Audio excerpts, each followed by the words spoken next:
श्री कृष्ण लीला। श्री कृष्ण पर द्वारका में चरवारत ने किया हमला। ब्राह्मणों के आशीर्वाद और प्रशंसा से युधिष्ठिर को मन ही मन में अहंकार आ जाता है।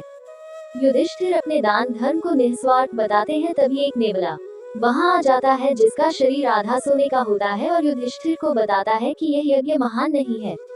युधिष्ठिर नेवले से पूछता है कि मैंने इस यज्ञ को पूर्ण करने के लिए सब कुछ किया है, इसलिए ये यज्ञ महान है।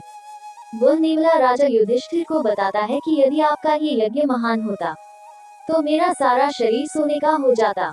वह नेवला युधिष्ठिर को बताता है कि कुरुक्षेत्र की भूमि में काकोती नाम का एक ब्राह्मण अपनी पत्नी और अपने बेटे और बहू के साथ रहता था।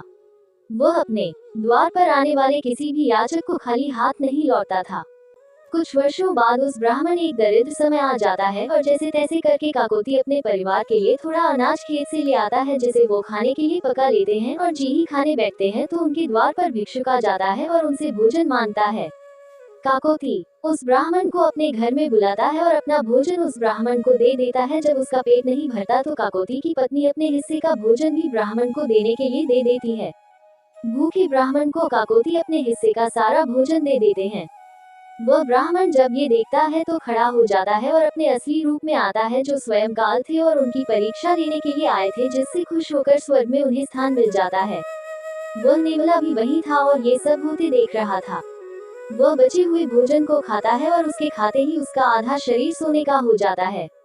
युधिष्ठिर को नेवला बताता है कि मैं अपने आधे शरीर को पूरा सोने का बनाने के लिए यहाँ आया था, लेकिन मैं पूर्ण सोने का नहीं हुआ, इसलिए मैं कहता हूँ कि आपका यज्ञ महान यज्ञ नहीं है।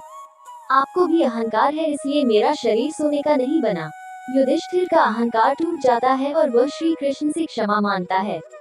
#Ramayan on YouTube, #Shri Krishna, #Shri Krishna YouTube, #Jagangamya, #Jagangamya YouTube, #Mahakumbh 2021, #Kumbh. Subscribe, like, share at Mayan Joshi 111.